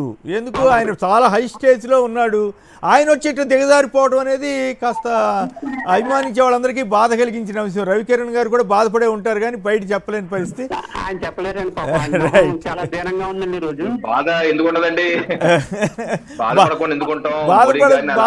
బాధ ఉంటే మరి అసలు రాకూడదు. తీసుకున్నారు. పార్టీ కార్యకర్తగా పైన పెద్దలు నిర్ణయం తీసుకున్నప్పుడు కొంత వాళ్ళతో సేల్ చేయాల్సింది తప్పదు, అంతే. నిబద్ధత కార్యకర్త ఇష్టం ఉండదు. మోడీ ఇష్టం ఉండదు కదా. కానీ ఏ నిర్ణయాలు తీసుకున్నారు మరి. విష్ణు గారు మీరు బాధపడ్డారా లేదా? మోడీ గారిని అందరిని మాట్లాడిన తర్వాత మళ్ళీ వచ్చి మోడీ గారు అట్లా కూర్చోవటం, సుజనా చౌదరి, సీఎం రమేష్ ఇట్టటాలని కలుపుకుని ఆయన వాళ్ళ దగ్గరికి వెళ్ళి ప్రచారం చేయటం మీకేమనిపించింది సార్? ఇప్పుడు మనం మనం బాధపడ్డాం కానీ వాళ్ళు బాధపడతలేదు. బాధపడాల్సిన వాళ్ళు బాధపడలా. ఎదురుకుండా ఉండి చూసేటటువంటి వాళ్ళము, పరిస్థితుల్ని గమనించేటటువంటి వాళ్ళము. పోలవరం ఏటీఎం అయిపోయింది అని చెప్పని, ఈ లోకేష్ తండ్రి ఇలా చేస్తున్నాడని, ఇలా రకరకాలైనటువంటి మాటలు మాట్లాడినటువంటి వాళ్ళు ఏంటి వీళ్ళిద్దరు కలిసిపోయారని చెప్పి మనం ఎదురుకుండా చూసి మనం బాధపడుతున్నాం. కానీ వీళ్ళేమో ఆంధ్రప్రదేశ్ ప్రజల కోసం మాత్రం కలిసిపోయామని చెప్పని ఒక బిల్డప్ ఇస్తున్నారు. ఏం కలిశారు? ఆంధ్రప్రదేశ్ ప్రజలకి ఒక మాట కూడా మాట్లాడలేదు. ఈ ఎన్నికల ప్రచారంలో ఒక మాట కూడా చెప్పలేదు ఆంధ్రప్రదేశ్ ప్రజల గురించి అని చెప్పని ప్రజలందరూ కూడా అనుకుంటా ఉన్నారు. కాబట్టి బాధపడాల్సింది వాళ్ళు బాధపడకుండా మనం బాధపడ్డాం. ఈ ఎపిసోడ్ లో మాత్రం బాధ అంతా మందే. వాళ్ళకైతే ఒక కొన్ని ఎమ్మెల్యేలు కొన్ని ఎంపీలు వచ్చినాయని చెప్పిన ఆనందంతో ఉన్నారు. అది గెలుస్తామా లేదా అనేది పక్కన పెట్టి మోడీ గారిని చంద్రబాబు తిడితే ఏంటి, చంద్రబాబును మోడీని తిడితే ఏంటి, మనకేంటిలే ఇవన్నీ మామూలే రాజకీయాల్లో అనుకుని సర్దుకుని కొన్ని సీట్లు తీసుకుని సంతృప్తి చెందారు. చెప్పండి మీ అంచనాలు చెప్పండి. హలో సుధాకర్ రెడ్డి గారు మాట్లాడండి. హలో నమస్కారం కుమిని గారు. నమస్కారం, మాట్లాడండి. సభ్యులందరికీ నమస్కారం. బీజేపీ పార్టీ గురించి ఒక చిన్న మాట చెప్పాలి కుమిని గారు. చెప్పండి. ఆంధ్రప్రదేశ్ లో కొండకు ఎండికేశారు, వస్తే కొండరాని పోతే ఎండికి పోనేని, అంతే తప్పితే భారతీయ జనతా పార్టీ అక్కడ ఆంధ్రప్రదేశ్ లో సాధించేది ఏమీ లేదని వాళ్ళకు కూడా తెలుసు. ముఖ్యంగా ఒకటి మటుకు పూర్తిగా నిన్న క్యూలో నిలబడుకున్నప్పుడు జనాలతో కొంతమందితో మాట్లాడాను. జగనన్న రుణం తీర్చుకోవాలి అని మహిళలు అంటూ ఉంటే నాకు అంత సంతోషం కలిగింది. ఎందుకంటే మనకింత చేశారు కాబట్టి ఆయన రుణం తీర్చుకోవాలి, ఎంతసేపు అయినా మన లైన్ లో నిల్చొని ఉందామని. ఎందుకంటే దీంట్లో రిగ్గింగ్ చేసే ఛాన్స్ కూడా ఎటువంటి పరిస్థితులు కనిపించలేదు కుమ్మినేని గారు, నేను నేరు చూశాను కాబట్టి. ఎందుకంటే 6 నుంచి 7 సెకండ్లు పడుతుంది. అంత టైం తీసుకునేటప్పుడు ఫాస్ట్ గా నొక్కినారంటే అది ఫీడ్ కాదు, ఫెయిల్యూర్ అయిపోతుంది. అందువల్ల ఎక్కడ కూడా రిగ్గింగ్ చేసే ఛాన్సులు కూడా అంత పెద్దగా కనిపించలేదు. అదే ముద్ర కొట్టేదైతే మటుకు వాంచేసి పెట్టేసి వెళ్ళిపోయేవాళ్ళు. ఇప్పుడు ఎందుకు కుప్పంలో ఏం జరుగుతుందో చెప్పండి. కుప్పంలో మీరు అక్కడ ప్రాంతం వారే కదా, కుప్పం ఏం జరుగుతుంది? చిత్తూరు జిల్లాలో ఎన్ని వస్తాయి, రాష్ట్రంలో ఎన్ని వస్తాయి? కుప్పంలో కొద్దిగా వరకు అక్కడ ఏమిటంటే జరిగిందంటే నిన్న గుడిపల్లి మండలంలో మటుకు కొద్దిగా అక్కడ చేంజ్ అయిపోయింది అనేసి ఒక ఈకిడి మటుకు బాగుంది కుమ్మినేని గారు. మిగతా కృష్ణగిరి రోడ్డు కానీ కుప్పంలో కానీ ఇప్పుడు రాంపురం కావచ్చు, శాంతిపురం కావచ్చు, వీకోట కావచ్చు, అంతా పర్వాలేదు. కానీ గుడిపల్లిలో కొంతవరకు బాగా వాళ్ళు లేడీస్ కానీ అందరినీ కూడా భయపెట్టి వాళ్ళు ఏదో చేశారనేది మటుకు వాస్తవం కనిపిస్తుంది అక్కడ. కరెక్టే. ఫైనల్ రిజల్ట్ ఏంటి? రిజల్ట్ ఫైనల్ లో ఒకవేళ గెలిస్తే కూడా మెజార్టీ పెద్దగా ఉండకపోవచ్చు. 1,000-2,000 ఓట్లతో గెలవచ్చు, లేదంటే అది కూడా పోయి చంద్రబాబు ఓటమి పాలు కూడా కావచ్చు అనేది మటుకు వాస్తవంగా తెలుస్తుంది. అంత యాక్టివిటీ చెప్పాలంటే మటుకు ప్లస్ పాయింట్ అంటూ పెద్దగా కనిపించడం లేదు. ఎందుకంటే ఓటర్లలో కూడా మార్పు సహజంగానే ఉంది కుమ్మినేని గారు అక్కడ. కాబట్టి అక్కడ ఏదన్నా వాళ్ళు ఏదన్నా అక్కడ ఎందుకంటే గుడిపల్లి మండలంలో మటుకే కొంచెం ఎక్కువ గొడవలు చేశారు. అట్లా కాదుగా, మీరు చెప్పిన దాని ప్రకారం అక్కడ గొడవలైనా మిగతా అంతా ప్రశాంతంగా ఉన్నప్పుడు చంద్రబాబు గారు గెలవడం కష్టం అవ్వాలి కదా, మీరు చెప్పిన ఆర్గ్యుమెంట్ అయితే. అదే కుమ్మినేని గారు యాక్చువల్లీ చెప్పాలంటే నాకు తగినంత చంద్రగిరిలో కొద్దిగా గొడవలు చేశారు, అక్కడ కూడా భయపడాల్సిన పని ఏం లేదు. చంద్రగిరి కూడా డెఫినెట్ గా చెవిరెడ్డి భాస్కర్ రెడ్డి కొడుకే గెలుస్తాడు, ఇబ్బంది ఏం లేదు. యావరేజ్ గా నా అంచనా ప్రకారం కుమ్మినేని గారు కరెక్ట్ గా మహిళలు వృద్ధులు కరెక్ట్ గా ఉన్నారు కనుక 145 స్థానాల్లో విజయకేతనం ఎగరేస్తారు జగన్మోహన్ రెడ్డి మటుకు నా అంచనా పక్కాగా ఉంది. నెరవేరాలని మనస్ఫూర్తిగా భగవంతుని కోరుకుంటున్నాను కుమ్మినేని గారు. రైట్. శంకర్ గారు రాజమండ్రి నుంచి. శంకర్ గారు నమస్కారం, మాట్లాడండి. ఈస్ట్ గోదావరి ఎట్లా ఉంది? హలో, మాట్లాడండి. నమస్కారం. నేను జగన్ గారి అభిమాని అండి. అయితే నేనైతే ఏమనుకుంటున్నానంటే పర్సనల్లీ జగన్ గారు అనేక మీటింగ్ లో చెప్పారు, నన్ను ఒక్కడిని చేసి అందరూ కూడా నన్ను ఇలా చేస్తున్నారు, నా మీద కుట్ర చేయాలని చూస్తున్నారు, నన్ను ఒక్కడిని చేసి ఇటు బీజేపీ అటు తెలుగుదేశం జనసేన ఇటు షర్మిల తెలియజే అవి అందరూ నన్ను ఒక్కడిని చేశారు అని అంటే అది తట్టుకోలేక జనాలు అక్కడ విపరీతంగా వేరులాగా వచ్చి చేశారు. జగన్ గారి గెలుపు ఖాయం అని చెప్పి నాకైతే పర్సనల్ గా అనిపిస్తోందండి. ఇది ఇంత ఈస్ట్ గోదావరిలో ఉమ్మడి ఈస్ట్ గోదావరిలో ఏ పరిస్థితి ఎట్లా ఉందని మీరు అనుకుంటున్నారు? 50-50 ఛాన్సెస్ అండి. ఆ 50-50 ఛాన్సెస్ బట్ ఎవరికి వచ్చిన మెజారిటీ చాలా తక్కువలో ఎక్కువగా జగన్ గారికి సీట్లు వస్తాయి అనుకుంటున్నారండి. సో ఈస్ట్ గోదావరిలో కూడా సీట్లు గణనీయంగా వస్తాయి. మెజారిటీ అయితే కొద్దిగా తగ్గచ్చేమో కానీ ఎందుకంటే అనేక రకాలు మీకు అన్ని చేస్తున్నాయి కదండి, అనేక కారణాల వల్ల. సో రాష్ట్ర వ్యాప్తంగా ఎన్ని వస్తాయని మీరు అనుకుంటున్నారు? నేను ఖచ్చితంగా 130 అట్లా కంపల్సరీగా వస్తాయండి. 130. రైట్, థ్యాంక్ యూ అండి. రవికిరణ్ గారు ముందుగా మీరే చెప్పండి, జనసేన బీజేపీ కలిపి 31 సీట్లో 30 సీట్లో పోటీ చేశారు కదా, ఎన్ని గెలిచే అవకాశం ఉందనుకుంటున్నారు? అట్లాగే 6 + 2 8 సీట్లు కదా ఎంపీ సీట్లు. మీ అంచనాలు ఏంటి? వాస్తవాలకు దగ్గరగా ఉండేదని చెప్పడానికి ప్రయత్నం చేయండి కనీసం. అంటే ఇందాక మీరు అన్నట్టు ఇప్పుడు మోడీ గారిని తిట్టారు, అమిత్ షా గారి మీద దాడి చేశారు, అది ఎవరికి బాధ లేదా అంటే బాధ లేకుండా ఎవరికి ఉండదు కేసీఆర్ గారు, అది అందరికీ బాధ ఉంటది. అంటే మోడీ గారే బాధపడలేదు, మోడీ గారి ఆత్మాభిమానంతో సంబంధం లేకుండా ఆయన దిగొచ్చేసాడు, దిగజారిపోయాడనే విమర్శకు ఆస్కారం వచ్చింది కదా. అంటే ప్రధానమంత్రి నరేంద్ర మోడీ గారు ఒక 5 దశాబ్దాలుగా పార్టీ కోసం ఒక స్వయం సేవక్గా కింద నుంచి పై వరకు పనిచేసుకుంటూ వచ్చిన వ్యక్తి. ఆయన ఎప్పుడు వ్యక్తిగత విమర్శలు, వ్యక్తిగత దాడులు ఈ పెద్దగా ఆయన పార్టీ కోసమే విస్తృతంగా ఆలోచిస్తారు కానీ వ్యక్తిగతమైన దాడులు మా అందరికీ తెలిసిన విషయాల్లో కూడా మీరు కాస్త ఏదో సమర్థించుకునే ప్రయత్నం చేసి ఇబ్బంది పడొద్దు. మీరు ఆ సంగతి వదిలేసేయండి, ఎందుకంటే మాకు స్పష్టమైన అభిప్రాయం ఏర్పడింది, మేము కూడా గౌరవించాము, మేము ఎవరం కాదనట్లా. కానీ ఆ స్థాయికి దిగజారిపోయిన తీరు ఖచ్చితంగా మరి అంత వ్యవస్థల గురించి మాట్లాడేవైతే కిందటిసారి చంద్రబాబు వ్యతిరేకంగా వచ్చి ఏటీఎం నీ కొడుకు ఇట్లా, నీ మనవడు ఇట్లా, నేను అది ఇదని తిట్టెళ్ళాడు కదా. కాబట్టి ఆ ఇష్యూలోకి వెళ్ళొద్దు దయచేసి. ఓవరాల్గా బీజేపీ జనసేన పరిస్థితి ఏంటో చెప్పండి, మీ అంచనా. తప్పనిసరి గణనీయంగా ఓట్లు మా కాంబినేషన్ అయితే వస్తాయని చెప్పి నేనైతే భావిస్తున్నానండి. అది ఎంతవరకు వస్తాయి ఏంటో చూడవలసిన అవసరం ఉంది. అయితే ఇప్పుడు ఓటు ట్రాన్స్ఫర్ పూర్తిగా అటు నుంచి ఇటు టీడీపీ నుంచి బీజేపీకి, బీజేపీ జనసేన నుంచి టీడీపీకి కన్వర్ట్ అయిపోయినాయి అంటే ఓకే. ఇప్పుడు 170 స్థానాల్లో పూర్తి స్థాయిగా అలమరికలు లేకుండా అన్ని చోట్ల కలిసి అన్ని రకాలుగా చేశారు అంటే కొంత తక్కువ అని చెప్పాలి. 170 స్థానాలు పూర్తిగా అలా అయింది అనేది నేనైతే అన్నో. అది కొన్ని చోట్ల బాగా జరిగింది, కొన్ని చోట్ల జరగలేదు. సో ఇందాక అన్నట్టుగా ఇప్పుడు జనరల్ గా బీజేపీ కార్యకర్తలు ఒక మోడీ గారు సర్దుకున్నా, అమిత్ షా గారు సర్దుకున్నా, కొంతమంది కార్యకర్తలు సర్దుకునే వాళ్ళు ఉంటారు, సర్దుకునే వాళ్ళు ఉంటారు, అలాగే సానుభూతి పరులు కూడా ఉంటారు. సో వాళ్ళు ఏ రకంగా ఓట్లు వేశారు, ఎంత శాతం ట్రాన్స్ఫర్ అయ్యింది అన్నది ముఖ్యం. అలాగే టీడీపీ నుంచి కూడా బీజేపీ వైపు ఎన్ని ఓట్లు వచ్చాయి అన్నది కూడా, ఓట్ ట్రాన్స్ఫర్ కూడా ముఖ్యం. వారు కూడా చాలా మంది, కొంతమంది ఎలా ఉంటారు, కొంతమంది అలా ఉన్నారు, ఇలా ఉన్నారు. కొంతమంది సర్దుకునే వాళ్ళు ఉన్నారు, చంద్రబాబు నాయుడు ముఖ్యమంత్రి కావాలి కాబట్టి మనం ఏదో రకంగా మనకి ఇచ్చిన క్యాండిడేట్ గెలిపించుకోవాలి అనుకునే వాళ్ళు ఉన్నారు, లేదు వద్దనే వాళ్ళు ఉన్నారు. ఎందుకంటే వాళ్ళు పొత్తు కుదుర్చుకున్నాక కూడా తెలుగుదేశం పార్టీకి ముద్దపడినటువంటి ప్రింట్ అండ్ ఎలక్ట్రానిక్ మీడియా కూడా మోదీ గారిని దూషిస్తూ ఆయన ఏదో రాక్షసులుగా చిత్రీకరిస్తూ ఆర్టికల్స్ కూడా రాసిన మనం చూసాం. సో పొత్తు కుదిరిపోయినా కూడా మా మీద దాడి చేస్తున్నారు వీళ్ళు అన్న ఆవేదన కూడా బీజేపీ కార్యకర్తల మీద ఉంది. అలాగే కొంత సోషల్ మీడియాలో మోదీ గారు జగన్ గారిని సరి తిట్టలేదు అన్నట్టు ఏదో రకరకాలు చేస్తున్నట్టు ఉంది. సో దానిలో కూడా తెలుగుదేశం పార్టీ వరకు కొంతమంది అసంతృప్తిగా ఉన్న మాట కూడా కొంతవరకు వాస్తవే. సో ఇది ఫైనల్ గా ఎంతవరకు పర్సంటేజ్ అటెళ్ళింది ఇటెళ్ళింది అనేది 4వ తారీఖే తెలవాలి. నేనైతే పూర్తి విశ్వాసంగా ఉన్నాను కూటమి ప్రభుత్వం అయితే. సీట్లు వస్తాయి. మీరు ఆ ప్రాంతం వారే కదా, పిఠాపురం ఏమవుతుంది అనుకుంటున్నారు? పిఠాపురం అయితే పవన్ కళ్యాణ్ గారు తప్పనిసరిగా గెలుస్తున్నారండి, దానిలో ఏమాత్రం డౌటే లేదు. ఎంత మెజారిటీ రావచ్చు అనుకుంటున్నారు? ప్రజల్లో మెజారిటీ అయితే నేను వ్యక్తిగతంగా 25,000 పైచీలకే ఉండబోతుంది మెజారిటీ. ప్రజల్లో వాతావరణం వచ్చింది, సానుభూతి కూడా వచ్చింది.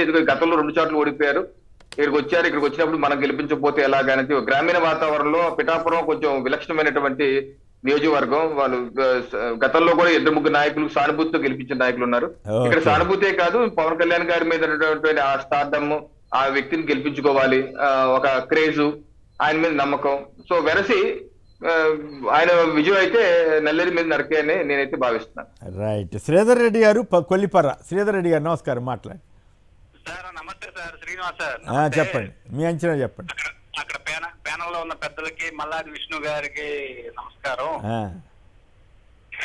ఒక 20 రోజుల క్రితం హనుమంతరావు గారని ఒక బ్రాహ్మిన్స్ సార్, ఆయన ఏం చెప్పారంటే నాతో, ఈ టీచర్స్ అంతా ఎగనెస్ట్ గా ఉన్నారు, ఎలక్షన్ డిలే చేస్తారు వీళ్ళు, కానీ ప్రజలు రాత్రి 1 గంట వరకైనా నుంచొని ఓటేసి బుద్ధి చెప్తారా అని చెప్పారు సార్ నాకు. సేమ్ అలాగే నిన్న కొల్లిపర మండలంలో మాకు అదే జరిగింది. కావాలని లేట్ చేశారా? కావాలని డిలే చేస్తే 3 గంటలు 4 గంటల క్యూలో మా నాన్నగారికి ఆరోగ్యం బాగోదు, తీసుకెళ్లాను. చాలా చోట్ల అసలు వృద్ధులకి వికలాంగులకి సెపరేట్ గా పూర్తి అనేది ఏర్పాటు చేయలేదు. అయ్యో. మంచినీటి వసతి కూడా ఏర్పాటు చేయలేదు. చాలా ఇబ్బందికరంగా ఉన్నారు వచ్చిన ఎలక్షన్ డ్యూటీకి వచ్చిన వాళ్ళు. కానీ మా గ్రామ ప్రజలు రాత్రి 12:20 వరకు ఓట్లు వేసి వాళ్ళు పూర్తి చేశారు. 12:20 వరకు వెయిట్ చేశారా? అవును సార్. రాత్రి గుదిబండివారిపాలెం, కొల్లిపర. ఏ ఊరు? కొల్లిపర మండలం గుదిబండివారిపాలెం. గుదిబండివారిపాలెం. గుదిబండివారిపాలెం 11. అంటే గుదిబండి వెంకటరెడ్డి గారి ఊరా ఇది? దుగ్గిరాల నియోజకవర్గం, గుదిబండి వెంకటరెడ్డి గారి ఊరు. ఎక్స్ఎమ్మెల్యే. ఎక్స్ఎమ్మెల్యే గారు. అయితే 1137 ఓట్లు ఉన్నాయి గుదిబండివారిపాలెం. 1100 ఓట్లు నమోదు చేయడం కోసం, పోల్ చేయడం కోసం 12 అయింది రాత్రి. మీరు చెప్పింటే ఇప్పుడు నాకు కూడా అనుమానం వస్తా ఉంది. నిన్న సాయంత్రం 5 గంటల వరకు కూడా చాలా ఇబ్బంది పెట్టారు వాళ్ళు. కానీ 997 ఓట్లు పోలైనవి, ఎవరు కూడా ఇంటికి వెళ్ళకుండా. సో ఓవరాల్ గా ఎట్లా అనిపించింది మీకు మీ ఊరితో పాటు? అంతా బాగుంది సార్. జగన్మోహన్ రెడ్డి ఈసారి భారీ మెజార్టీతో, పోయినసారి కన్నా ఎక్కువ సీట్లు వస్తాయి కానీ తక్కువ అని నేనైతే అనుకోవట్లేదు. ఇప్పుడు మీరు చెప్పేది మీ తెనాలి నియోజకవర్గం మీది? తెనాలి నియోజకవర్గం. తెనాలిలో ఎట్లా ఉంటది? బాగుంది సార్. ఈసారి శివకుమార్ గారికి పోయినసారి వచ్చిన కన్నా మెజార్టీ ఓట్లు అయితే వస్తాయి సార్. అట్లాగా. అంటే మధ్యలో ఏదో కాంట్రవర్సీ వచ్చింది కదా, ఆయన ఏదో కొట్టాడని, వాళ్ళు ఏదో తిట్టారని, దాని ఎఫెక్ట్ ఏమైనా పడుతుందా? దాని ఎఫెక్ట్ ఏమి ఉండదు సార్ అసలు. ఎందుకంటే ఆ బూతు ఎమ్మెల్యే గారి ఇంటి దగ్గరలో బూత్ కాబట్టి వాళ్ళ అనుచర వరకు కొద్దిగా అదే కమ్యూనిటీ కాబట్టి ఏదో అనుచిత వ్యాఖ్యలు చేశాడు ఇంట్లో ఫ్యామిలీ గురించి. అవును. అది ఈనాడు ఆంధ్రజ్యోతి వాళ్ళు అది కప్పిపుచ్చేసి మొత్తం ఎమ్మెల్యే మీద నెట్టేసే ప్రయత్నం చేస్తున్నారు. అయినప్పుడు కూడా కొంత రిస్ట్రైంట్ ఉంటే సార్. అసలు ఆంధ్రజ్యోతి ఈనాడు చెప్పాల్సిన పర్లేదు, అబద్ధాలు అంటేనే ఇక వాళ్ళు. అవును, ఆ పరిస్థితి తెచ్చుకున్నారు. దౌర్భాగ్యం. రైట్. శివకుమార్ గారు చాలా సౌమ్యుడు, చాలా నిదానం అసలు. ఓకే. అలాంటి ఆయనకే కోపం వచ్చిందంటే వాళ్ళు ఏ రకమైన మాట్లాడారనేది తప్పు కదా, వాళ్ళు అట్లా మాట్లాడాలి, అర్థం చేసుకోవాలి. ఇంకొకటి ఏంటంటే సార్, మొన్న 10 రోజుల నాడు నిడదవోలు వెళ్ళాం సార్. అదే రోజు పురంధరేశ్వర గారు అక్కడ మీటింగ్ పెట్టారు. నిడదవోలు ఎమ్మెల్యే కూడా బీజేపీ అభ్యర్థికి ఇచ్చారు. అవును. కాదు జనసేన. అవును సార్. అయితే కందులు దుర్గేష్కి ఇచ్చారు. ఆ సెంటర్ లో ఆ ఫ్లైఓవర్ దగ్గర మీటింగ్ పెడితే ఒక 200 మంది ఉన్నారు సార్. సరే. నేను ఫోటోలు కూడా తీసుకున్నాను, ఎవరికి షేర్ చేయలేదు. ఓకే. సో ఓవరాల్ గా అయితే రాష్ట్ర వ్యాప్తంగా అదే పరిస్థితి ఉందంటారు. వైసీపీ మంచి భారీ మెజార్టీతో గెలుస్తుంది అనేది మీ అభిప్రాయం? మంచి కసిగా వేశారు సార్ ఓట్లు. ఇప్పుడు మా గ్రామంలో నేనే చూశాను, రాత్రి 1 గంట వచ్చి పడుకునేదానికి ఈవీఎం బాక్స్ పంపించేదా కూడా 100 మంది ప్రజలు ఆపరనే ఉన్నారు. సో ఓవరాల్ గా మనకి మన రాష్ట్రంలో ఎట్లా ఉంటుందంటే ఇచ్చాపురం నుంచి కుప్పం వరకు ఒకే ఇది ఉంటుంది, 3 ఉంటుంది. రైట్. జగన్ గారు కదిరి నుంచి చెప్పండి, కదిరిలో ఎట్లా ఉంది, ఓవరాల్ గా ఎట్లా ఉంది జగన్ గారు? దాపరికమొద్దు, నేను పక్కా వైసీపీ అభిమాని. దాపరికం అనేది లేదు, ఉన్నట్లు మాట్లాడతాను సార్. మేము కదిరిలో 10,000 ఓట్లు గెలుస్తాం. ఏది 10,000 ఓట్లతో కదిరిలో గెలవబోతున్నాం మేము. Very good. అయితే సార్, డిపార్ట్మెంట్ ఎన్నికల కమిషనర్ వారు పెద్దలు చాలా తప్పు చేశారు సార్. ఏమి వాళ్ళు బీజేపీ పెద్దలు కేవలం ఇలాంటి కుట్రలు చేయడానికి పాపము బీజేపీ వర్గం బీజేపీ దెబ్బతీసి డూప్లికేట్ బీజేపీ తెచ్చుకొని ఎంత ఇబ్బంది పెట్టారంటే సార్ డిపార్ట్మెంటల్ తో మాకు చాలా ఇబ్బంది పెట్టారు సార్ వాళ్ళు. అయితే జగన్ గారు సోషల్ జస్టిస్ ముందర ఏం పెట్టుకోలేదు సార్. అది కానీ పాచిగా పాడిందంటే ఇండియా వైడ్ వీళ్ళకందరికీ ముసలం పుట్టింది సార్. ఇండియా వైడ్ వచ్చేస్తుంది ఈ జగన్ సార్ పెట్టిన ప్లాన్ సార్. ఏంది పెట్టాడు సార్, ఎంత కొట్టాడంటే దెబ్బ వాళ్ళకి సోషల్ ఇంజనీరింగ్ అంటారు కొట్టాడు సార్. ఎక్కడ సార్ అనిల్ కుమార్ యాదవ్ ఎక్కడోడు ఎక్కడో ఆడ పెట్టి యాదవ్ కమ్యూనిటీ ఆడుండే ఏడు కాన్స్టిట్యూషన్ యాదవ్ కమ్యూనిటీను గెలిపిస్తానంటే ఆడైతే కాపులు సార్. మల్లగిరి ఏరియాలో ఉండే ఆ ఏరియాలో రాజధాని ఏరియాలో ఎక్కడ కాపులు తెలియదు. వీళ్ళు ఎవరికి ఇచ్చారు సార్? వీళ్ళు ఎవరికన్నా కాస్ట్ వైజ్ ఇచ్చారో చెప్పమనండి సార్. ఉండే టీడీపీ వాళ్ళు కానీ బీజేపీ పెద్దలు బీజేపీ పెద్దలు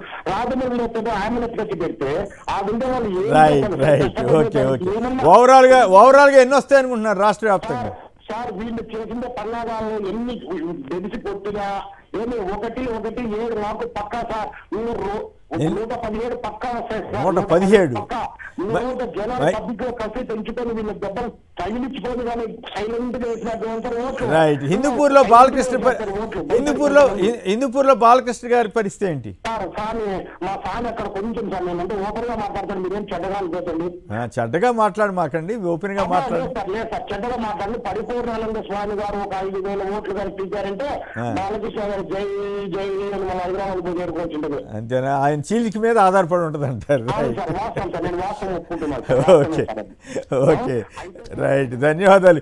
విష్ణు గారు చెప్పండి, బీజేపీ జనసేన పరిస్థితి ఏమిటి? వాళ్ళు ఆయన చెప్పడానికి కాస్త ఇబ్బంది పడుతున్నారు కానీ అంచనాలు ఏమిటి? అసలు వాళ్ళు ఎన్ని గెలిచే అవకాశం ఉంది సార్? ఇప్పుడు ఆంధ్రప్రదేశ్లో ఈ ఎన్నికల 5 సంవత్సరాల జగన్మోహన్ రెడ్డి గారి పరిపాలన అంతా కూడా నగదు బదిలీ మీద జరిగింది సార్. అలాగే ఇందాక మన మిత్రుడు మాట్లాడినటువంటి సామాజిక న్యాయం మీద జరిగింది సార్, అభివృద్ధి మీద జరిగింది సార్. ఈ 3 అంశాల మీద జరిగింది. సరే, ఈ 3 అంశాల మీద జగన్మోహన్ రెడ్డి గారిని ఏ విధంగా ఎదుర్కోవాలో ఆలోచన చేసి ఓటు ట్రాన్స్ఫర్ కావాలి అనే ఒక నినాదం మీద మాత్రమే వాళ్ళు ముగ్గురు పోటీ చేశారు. ఓటు ట్రాన్స్ఫరు తర్వాత ఎలక్షన్ కమిషన్ చేతిలో ఉండాలి. ఎందుకంటే భారతీయ జనతా పార్టీకి ఆంధ్రప్రదేశ్లో ఉన్న ఓటు శాతం ఏమీ లేదు, వాళ్ళ చేతిలో ఉంది కేంద్ర ప్రభుత్వ సంస్థ ఎన్నికల కమిషన్ ఉంది. కాబట్టి ఇటు పక్క పవన్ కళ్యాణ్తోనేమో ఓట్లు ట్రాన్స్ఫర్ చేయించుకోవాలి తెలుగుదేశానికి, అలాగే కేంద్ర ఎన్నికల సంఘం చేతిలో పెట్టుకోవాలి. ఈ 2 అంశాల మీద ఆంధ్రప్రదేశ్లో ఎన్నికలు జరిగినాయి, కూటమి ఏర్పడింది.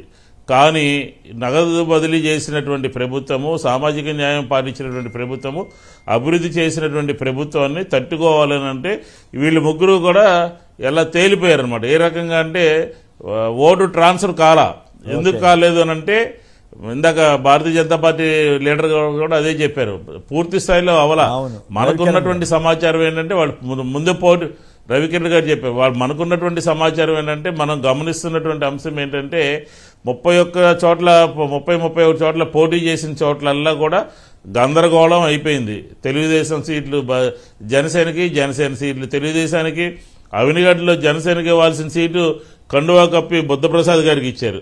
అలాగే ఈస్ట్ గోదావరిలో ఒక చోట భారతీయ జనతా పార్టీకి ఇచ్చి మళ్ళీ తెలుగుదేశం లీడర్కి కండువా కప్పి ఇచ్చారు. ఈ రకంగా మొత్తం ఆంధ్రప్రదేశ్లో అనపర్తిలో ఈ 3 చోట్ల ఈ రకంగా సుజనా చౌదరి గారు కూడా అదే బాపతి కదా. అదే సుజనా చౌదరి గారు కూడా అదే బాపతి.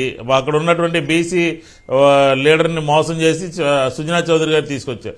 ఇట్లాగా ఎక్కడైతే కూటమి పోటీ చేసిందో, ఎక్కడైతే ఓటు ట్రాన్స్ఫర్ అవుతుంది అనుకున్నారో అది మాత్రం కానీ వీళ్ళు ఒక దాంట్లో ఈ రాష్ట్ర ప్రజలకి 14,000 కోట్ల రూపాయలు డీబీటీ ద్వారా నగదు బదిలీ జరిగేటటువంటి కార్యక్రమాన్ని మార్చి 1, మార్చి 6, మార్చి మాసంలో ప్రజలకి నిధులు విడుదల చేసినటువంటి కార్యక్రమాన్ని మాత్రం దిగ్విజయంగా ఆపగలిగారు. ఎన్నికల కమిషన్ ఇన్ఫ్లుయెన్స్ చేసి భారతీయ జనతా పార్టీ దాని వరకు పనికొచ్చింది. ఎందుకంటే భారతీయ జనతా పార్టీ పాత్ర ఈ రాష్ట్ర ప్రజలకు ఎన్నికల్లో డబ్బులు డీబీటీ ద్వారా వచ్చే. ఇంతకీ వాళ్ళిద్దరిలో వాళ్ళ 30 సీట్లు ఎన్ని గెలిచే అవకాశం ఉందని మీరు అనుకుంటున్నారు? వాళ్ళు ఖచ్చితంగా వైఎస్ఆర్ కాంగ్రెస్ పార్టీ విజయము ఆ 30 సీట్లతోనే ప్రారంభం అవుతుంది, అందులో ఎటువంటి అనుమానం లేదు. మొత్తం ఎందుకంటే ఒక్క నిమిషం సార్ మీరు మాట్లాడుతున్నారు, ఎందుకంటున్నారంటే రాయలసీమ పక్కాగా ప్రారంభమవుతుంది. ఈ కూటమితో ఎక్కడెక్కడ పోటీ చేశారో అక్కడ సీట్లతో ప్రారంభమవుతుంది. తర్వాత ఇక బలాబలాలు మీద చూసుకుంటూ ఈ ప్రజలందరూ కూడా అసలు మీకు అర్థం కావట్లేదు, అందరూ డీబీటీ అంటున్నారు. డీబీటీ కాదు, డీబీటీతో జనాలకి ఇచ్చినటువంటి కార్యక్రమాలతో పాటు ఈ రాష్ట్రంలో యువత కానీ, ఈ రాష్ట్రంలో చదువుకునే వాళ్ళు కానీ, ఈ రాష్ట్రంలో కొన్ని సెక్షన్స్ అన్ని ఏమంటున్నాయంటే, ఈ రాష్ట్రంలో మాకు ఏం జరిగినా జరగపోయినా జగన్మోహన్ రెడ్డి గారు లాంటి వాళ్ళు ముఖ్యమంత్రిగా ఉండాలిరా అని ఎమోషనల్ గా ఓటు వేసిన కూడా చాలా మంది ఉన్నారు. మనం అంతా డీబీటీ మీదే కాదు, డీబీటీ ఒక ప్రధానమైనటువంటి ఓట్ బ్యాంక్ గా మారింది. దీంతో పాటు అబ్జర్వర్స్ అన్నమాట, పెత్తందారుల యొక్క దీన్ని వ్యతిరేకించేటటువంటి వాళ్ళు, ఒక వర్గాన్ని వ్యతిరేకించేటటువంటి వాళ్ళు అందరూ కూడా జగన్మోహన్ రెడ్డి గారు లాంటి వాడే ముఖ్యమంత్రిగా ఈ రాష్ట్రానికి ఉండాలని, ఏమీ జరగకపోయినా ఏమీ పొందకపోయినా ప్రభుత్వం పక్షాన నిలబడినటువంటి వాళ్ళు చాలా సంఖ్య ఉంది. కాబట్టి అనేక కారణాలు ఉన్నాయి. నగదు అది మన ఓటు ట్రాన్స్ఫర్ కాకపోయినా ఇవన్నీ కలిపి ఒక రకంగా బలమైనటువంటి శక్తిగా వైఎస్ఆర్ కాంగ్రెస్ పార్టీ ఆవిర్భవించింది. రైట్. రామారావు గారు మంగళగిరి నుంచి. రామారావు గారు చెప్పండి, మంగళగిరిలో ఏమవుతుంది? కేసీఆర్ గారు అందరికి నమస్కారం సార్. నమస్కారం. సంక్షిప్తంగా మరి. మంగళగిరిలో లావణ్య గారు గెలవబోతున్నారండి, కాబట్టి మెజార్టీ చెప్పశక్యం కాదు. మీరు అభిమానంతో చెబుతున్నారా? వాస్తవం. కానీ లోకేష్ గారు 4 ఏళ్లుగా అక్కడే ఉండి అచ్చంగా బాగా డబ్బు ఖర్చు పెట్టాడు, గెలిచే అవకాశం ఉందని ఒక ప్రచారం జరుగుతోంది. డబ్బు ఖర్చు పెట్టకపోవటం కాదండి ఇక్కడ. డబ్బు ఖర్చు పెట్టిన వాళ్ళకి గెలుస్తారు, డబ్బు ఖర్చు పెట్టిన వాళ్ళు ఓడిపోతారు అనేది కాదు. అది కాదు గారు. ఇక్కడ పోలింగ్ ఈసీ ఈ అధికారులకి ఇన్స్ట్రక్షన్స్ అనుకుంటానండి, ఏది చర్మం చేశారండి. నాకు 74 ఏళ్ళండి, నేను 6:30కే బూత్లోకి వెళ్ళానండి. సో ఇబ్బంది పెట్టారు. 6:30కి వెళ్తే 12:30కి వచ్చానండి. అయ్యో, ఎందుకట్లా? ఎందుకట్లా అంటే ఈవీఎం లాగిపోతున్నాయి అని ఒట్టిగానే ఆగిపోవటం లేదేమీ లేదు. అంటే వాళ్ళకి కూడా జరగాలనేది వాళ్ళ కోరిక అనుకుంటానండి. పోతే అందరూ 117, 118, 119 అంటున్నారు సార్.